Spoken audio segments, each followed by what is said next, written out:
So today I'm going to become an agent in MLB The Show. And you're probably thinking, what does that even mean, an agent? Well, I found two players who were once considered top 10 prospects in all of baseball. And in the year 2028, their career just really hasn't panned out the way you'd expect it to. That's right. We're 5 years into the future, and these two players have just been stuck in the minor leagues or just haven't been given the game time that they deserve. And because of that, their careers, they've stalled. So as their agent, what I'm going to do is I'm going to try to find them a new team that gives them the playing time they deserve and get their careers back on track. Once we find them that new team, that new environment, we're going to simulate 10 years further into the future to see how their career played out and see if I did my work as an agent and I did it well.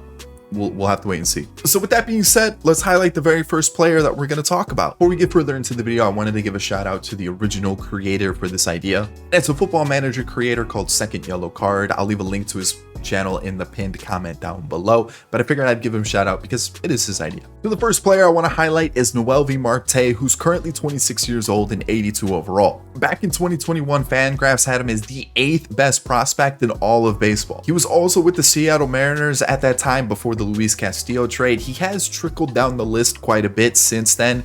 In 2023, I think he's outside of the top 100 now, but currently we're in 2028, so let's talk about Noelvi some more. So like I said, 26 years old with the Reds, still playing shortstop, and as you can see, career path not really been given a lot of game time. In total, just 150 just 150 games in just over 3 years of MLB service time. And if you currently look at the situation with the Reds at shortstop, it looks pretty cluttered, and on top of that, they do have some young upcoming talent in the farm system with Pedro Jimenez, Chris Campos, and also Gregory Rogers, Ross Reyes. I mean, even Shane Turley down here has some potential. So on top of that, they also do have Matt McLean and Gavin Lux. So shortstop right now, pretty cluttered. So let me introduce you to the first team, and that is going to be the Toronto Blue Jays. Budget-wise, there wouldn't be any problems. They've got a lot of money to work with, especially with this offseason. The main concern would be,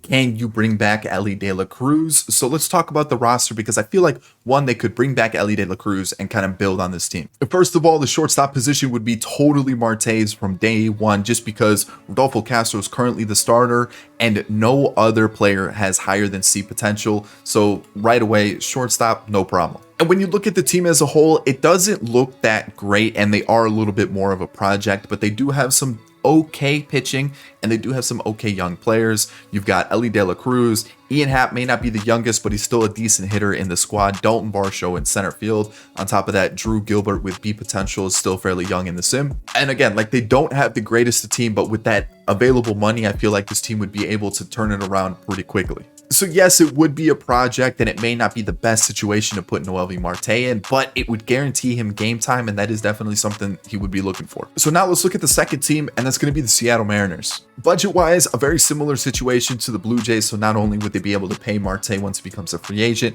but they would be able to build the team that they currently have. The shortstop is a little bit of an interesting situation, as they do have two younger shortstops currently with also B potential, so it would be a little bit of a fight with Celestine and also Cole Young. And that may not be the best situation, just because you'd have to be fighting with these two younger players who could be just the way that the Mariners want to go with, just because, one, they won't have to pay him as much, and on top of that, they're just a younger player. When you look at the team, it's actually a fairly young squad, JT Realmuto being the oldest player, but then Verdugo and Mullins and Evan White are the only other players currently in the lineup that are above 30. So yes, there's 4 players, but Verdugo's just over 30 at 31. Same thing with Evan White. And then Cedric Mullins is 33. Everybody else is under 30 by quite some bit. And there's a lot of young talent, with almost every single player in the lineup having at least B potential. So there's a team that's going to grow and going to get better. On top of that, the pitching looks pretty good. So this would be a team that would look to compete right away, especially with some decent budget. So with that being said, I feel like this would be a good spot to put Marte in. It was just, he would have to definitely fight for his shortstop spot. So is that really worth it, putting him in there when we're trying to get him more game time? I don't know. So that brings us to the final one, the New York Mets. Money-wise, they do have a little bit more invested, so that could become an issue once Marte becomes a free agent in a few years, but this team is a little bit better. The shortstop position, again, questionable, but Marte is the same age as Ronnie Mauricio and better. And also, Lindor isn't getting any younger. He's going to start regressing. So Yes, the money's invested there, but I feel like at a certain point, Marte could definitely take over shortstop. And currently in the depth chart, Lindor isn't even starting, so it definitely seems like Marte could get that starting spot immediately over Ronnie Mauricio. And if you look at the team with Santander, you look at Vientos, you look at Brett Beatty, and Francisco Alvarez, there's some pretty good players there. And on top of that, that pitching looks pretty decent as well. So I feel like the Mets, if we're looking for a compete now team, probably the best one. So before we make the decision, if you guys are new here, consider hitting subscribe. If you actually like this idea, hit the like button down below. And in the comment section, let me know if you like it, if you don't like it, what changes we could make, if you want to see more of it, what players you'd like to see in the future. Give me some ideas. Let me know down below. So the team I actually went with in the end, Toronto Blue Jays. I just felt like it made too much sense for him not to go to a team that has some decent young players and also a lot of money to try to build up that team for the future. I felt like with the Mariners, even though he would probably start, he still would have a lot of competition. And then with the Mets, I felt like they already had two shortstops in Lindor and Mauricio, even though he probably would start there too. But also that money invested in Lindor and also Brandon Nimmo is quite a bit, and that doesn't really allow them a lot of flexibility in spending for the future. So I felt like one, the money with the Blue Jays was good, and two, the team was actually decent, so I just felt like it was the best scenario. The second player is also a 26-year-old, and that's Pete Crow Armstrong of the Cubs, who again in the last few seasons just hasn't been given the game time, and on top of that, the Cubs have recently signed Luis Robert to a long-term deal. And like I said, there's only 130 games in 3 seasons. It looks like he's had like a part-time role last year, but he's still got plenty of team control. He's only 26 years old, and I feel like it's time for a new path. And he's currently number 8 on MLB's top 100 prospects. And now, like I said, he's just been stuck, not getting any playing time. So it's time to find him a new team. So let's talk about the 3 teams that I'm potentially looking at. The first team is actually still in the city of Chicago, and it's with the White Sox. Money-wise, they actually have quite a bit to play with, especially this coming free agency. They did lose Luis Robert, so center field wide open. The next closest player in terms of like potential-wise is Diego Velez with B potential, but he's only 20 years old and 60 overall. And looking at this team, it actually looks pretty good. You've got Colas, Benintendi, Eloy, you've got Bo Bichette at short, you've got Miguel Vargas at second, you've got Moncada, you've got Gavin Sheets, you've got Will Smith behind the dish. And look at the pitching. Decent pitching. You've got Alexis Diaz closing things out and a pretty strong bullpen. I feel like this team looks really good. So it feels like center field's wide open for PCA, and on top of that, a really strong team and money to build.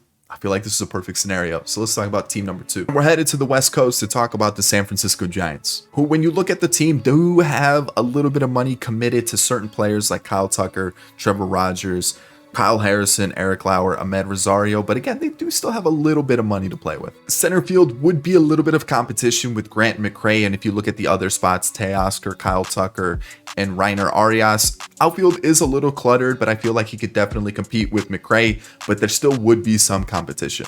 But again, this team does look really good. McRae, Tucker, Arias, you've got Rosario at short, Estrada at second base. Pitching looks fantastic, so I feel like this team would be really good to put him in. But again, there is some competition in the outfield. It is a little cluttered, and I feel like this is one of those things where it's similar with the Mariners and Marte. Is it the right spot if we're looking to give him everyday game time? So that brings us to the final team, and that's going to be the Padres, which if you look at their books, not a lot of money to work with, so that could be an issue once PCA becomes a free agent, but that's quite a bit away due to his team control. But currently center field is wide open with Kyle Lewis being kind of like the best option there. Obviously Tatis and Soto on the other side. PCA in center would be perfect. And I mean, pitching looks unbelievable. You've got Soto, Tatis, Bogarts is still there, Machado, Jackson Merrill at second base. The team looks insane. And I feel like this is just like the perfect scenario for PCA. Center field's wide open on a very, very good team. It just makes too much sense. So the team that I settled on, I felt like it just made too much sense. San Diego Padres. And even though the money is going to be pretty difficult to work around once this team gets a little bit further into the future, I feel like if they're trying to win right now, bringing in a really good defensive center fielder and also a decent left-handed bat, I felt like it made too much sense to not put them in the lineup. So now that we got them on their new teams, what we're going to do is we're going to sim it 10 years into the future 2 times. Once with the original team that they were on, and 2 with their new squads to see how they differed and if things really worked out for them. So basically, as an agent, did I make the right move, or should they have stayed with the team that they originally were on? Let's find out. But we're 10 years into the future. We're at 2038, which is actually like technically the 11th season, but I figured we should probably finish 2037, finish off that 10th year, and see where these two players have ended up. We're first going to take a look at what would happen if I didn't become an agent, I didn't get involved in their careers, and see if maybe their careers actually panned out and it worked out for them. All right, so here we go. Let's take a look. Let's see what we got going on here. Marte. Let's start off with the shortstop, and we will see where he is. Oh, doesn't look good. So 67 overall. He did get a potential, which is interesting. Only a 1-year contract. So at this point, I'm assuming he's just going one by one in terms of a contract, or year by year. So did he get game time, or has it been just, he's been stuck on the bench and didn't play at all last year? That's kind of tough. And based off of these career numbers, it looks like he got one chance and he didn't really take it with the Royals. This looks like this was the year that he became a free agent and got a contract, stayed with the Royals for a few seasons, didn't really pan out, went to Tampa Bay, didn't pan out, then didn't play at all last year and is now with the Marlins. So we started in 2028. That was the year, that was the first year that we made changes to the team. Like if we stepped in, I sent Marte to a different team. I sent PCA to a different team. And this season, he only played 5 games with the Reds. He played 25 the next year. He played 162 the next year, or 166. Oh, those are at bats. He played 45 the next year and 141 with Kansas City. So it looks like his first year he hit free agency. He signed with the Royals. He got a 4-year deal and it just didn't work out. His best year was this year, if you're looking at it as a full season, or this season where he played 27 games and actually did fairly well, just didn't really work out. But outside of that, it really didn't work out for him, right? Like he only played in 528 games, had just shy of 2,000 ABs. That's pretty tough. And that's the entirety of his career. That's not looking pretty good. So right now he's with the Marlins and it doesn't look good there. Like it just didn't really work out. So now let's look for, we're gonna type in Pete up here. So let's look up Pete. Let's see what he's up to.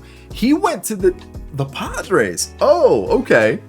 He's in the last year of his contract. He's 87 overall at 36 years old and 16 mil. So it looks like he did sign a pretty big contract. And just looking at it, it looks, based off the numbers here, it looks like it went pretty well, right? We hopped in at 2028. So that year he actually got an entire full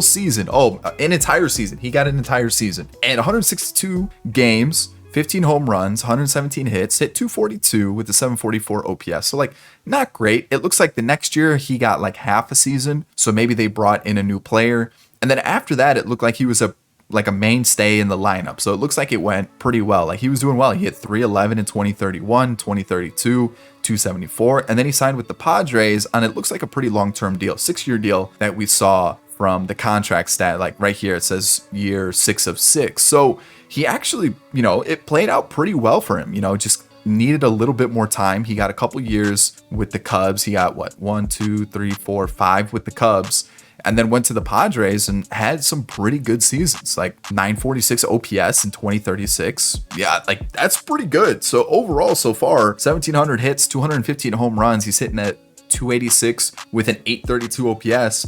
Pretty impressive. And I did keep track of accolades for both players while I was simming through these 10 seasons. And the only player of the two to actually win an award or a World Series was PCA. In the last year with the Cubs in 2032, he won a World Series. And then in 2036, I lied, 2035, he ended up winning a Silver Slugger. So a World Series and a Silver Slugger for PCA within these 10 seasons, but nothing for Marte, which makes sense. He didn't really get a chance to play. And so far his WAR is sitting at 52.8, which is a little bit more than the actual 10 years because we hopped in at 2028, but we'll count the extra seasons as well. So 52.8, and yeah, that's so far, that's what we're looking at. So let's go see what would happen if I hopped in. So as me as the agent, let's take a look at Noelvi Marte, who looks like he's in the 4th year of his contract with the Tigers.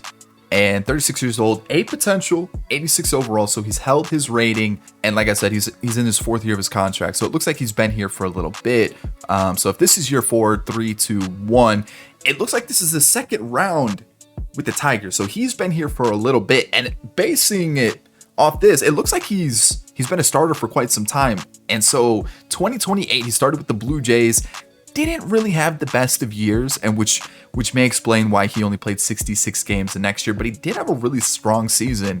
Next year, it looks like he was a starter 140 games. After that, 143, then 143, then 142. So it looks like he's pretty consistent in how many games he's going to play throughout his career. So overall, it doesn't look too bad, right? It doesn't look great by any means, but like he's hitting like 290, 287, 275, 296, 290, 285. So there's some good years, and then there's also some bad years, and it makes sense. The average is 267, 756 OPS. I wonder if that's kind of being brought down by like some of these years as well. But for the most part, it's looking like he's just been like a solid shortstop option. Nothing too crazy, you know. And, you know, when you look at the numbers, you've got 721 RBIs, 185 home runs, almost 300 doubles, almost 1,500 hits. And he's played a fair amount of games, almost 1,500 games in his career. So again, it hasn't been anything spectacular, but it's definitely been better than the part-time role he was getting with the Royals and also the Reds. And when you look at the WAR as a whole, 37.3. So again, solid career, nothing too crazy. And I did keep track of his accolades, so let me tell you that. Actually, I could show you, because the only award that he won through these last 10 years was the Gold Glove in 2035. So there you go. That was it. It was just a Gold Glove. But he's been with the Tigers for these basically the entire 10 years after. That's a lie. He was with Toronto for a little bit, then he went with the Tigers. But it looks like it worked out. We got him the move to the Blue Jays. He played a little bit. He earned himself a starting role with the Tigers, and he's been there the entire time. So I feel like that's a pretty good move. I think I could say with certainty that I won this time around with Marte. I feel like that was pretty easy since he didn't really start with the Royals at all. So now it's time for PCA, and surprisingly, he's also with the Tigers, but he's 74 overall, which is way less than what he was with the Padres in the other universe. So 74 overall, 36 years old, but it did say he was in year 6 of 6. So he's been here for at least 6 years. And it's actually kind of crazy that they ended up on the same team. So I thought that was kind of cool. And it looks like he played 66 games last year, wasn't the best, 108 the year before. So it looks like the regression was pretty hard because he was playing in 144, 140, 140. So it looks like he was a mainstay in the lineup, and then regression hit really hard in 2036. And then from there, it just kind of tanked, which is crazy because he held his rating pretty well with the Padres in the other sim. So let's see here. So 22 home runs, 25. So he stayed with the Padres for quite some time, it looks like. And then obviously the Cubs as well. So overall, it looks like he had some okay years, but nothing that like, I feel like I might have lost this one. So like OPS was a little low here with the Padres, right? Like he played a good amount of games. Like he was clearly the starter, but he didn't really pop off compared to what he did with the Padres. So this one, I don't know, maybe the progression wasn't as good, even though he clearly was a starter. But, you know, it kind of seemed like he capped out at like mid 20s for home runs, you know, low 30s, high 20s for doubles, 1,300 hits, 187 home runs, and sitting around a 254 with a 758 OPS. And what is his WAR? It is going to be 43.1. So yeah, this one's kind of tough. I feel like we got him a move that was definitely favorable. We put him on the Padres, and then on top of that, he went to the Tigers, and he played a lot. It's just that in terms of production, it just wasn't as good. And accolades in 2029, 2033, and 2034, he ended up winning a Gold Glove. And then in 2031 with the Padres, he won a World Series. So in terms of accolades, he did win a couple more in this one when I was the agent, which I think just comes down to playing more. But at the same time, I feel like offensive production wasn't as good as in the other universe where he went to the Padres after leaving the Cubs, and that was it. So I don't know. I feel like you guys need to decide, was it better when I was the agent for PCA, or was it better when the CPU just kept control and everything was just left alone? And that's gonna wrap it up. I actually had a lot of fun doing this video. Like I said, if you want to see more of these, let me know in the comment section down below, and of course hit the like button. But of course, in the comment section, let me know if you think that I won with PCA or maybe the CPU did. And I think with the Marte one, it's pretty easy. I think I won that one for sure. But that's really about it. If you're new here, consider hitting subscribe. And of course, if you enjoyed the video, hit the like button. That's it. I'll catch you in the next one. Peace.